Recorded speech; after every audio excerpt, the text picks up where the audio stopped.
As this war gets uglier, Russia's tactics are becoming more violent and destructive.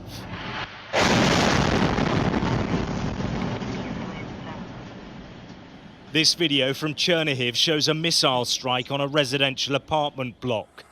The blast wave shakes the entire city. Whilst the building burns, emergency workers rescue dazed civilians. And the situation in other parts of the country is just as desperate.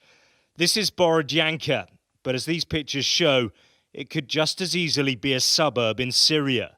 The damage goes on as far as the eye can see.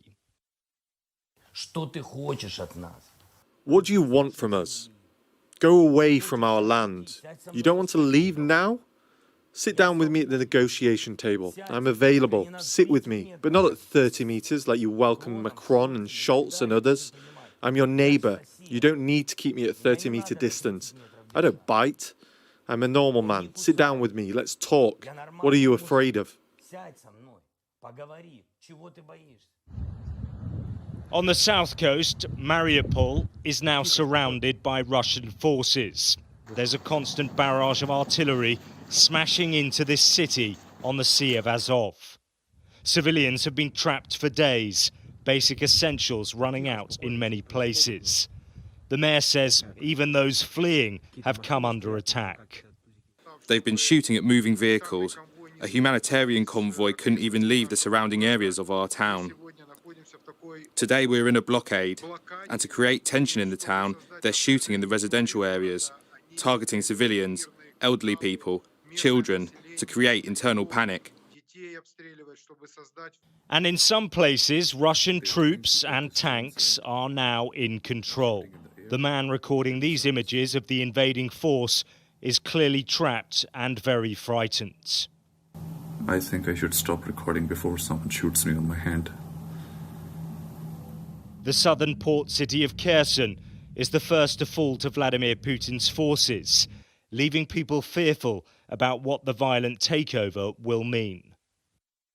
It's very scary because we hear a lot of explosions, especially at night and early in the morning.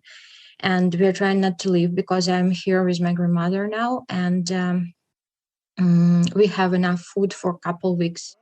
Ukraine, though, has no intention of surrender. Even in places that have been overcome, Russian soldiers have been jeered and confronted by ordinary people.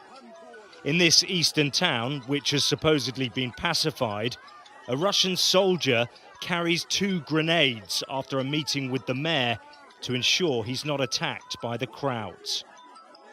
And despite the intensifying brutality, this is a nation that remains united and defiant. Ukrainian MPs gather to send a message to the Kremlin in parliament. We had to call to vote for the mobilization, for taking out Russian assets, for bearing arms, for collaborationism, and for informational security, like for many things.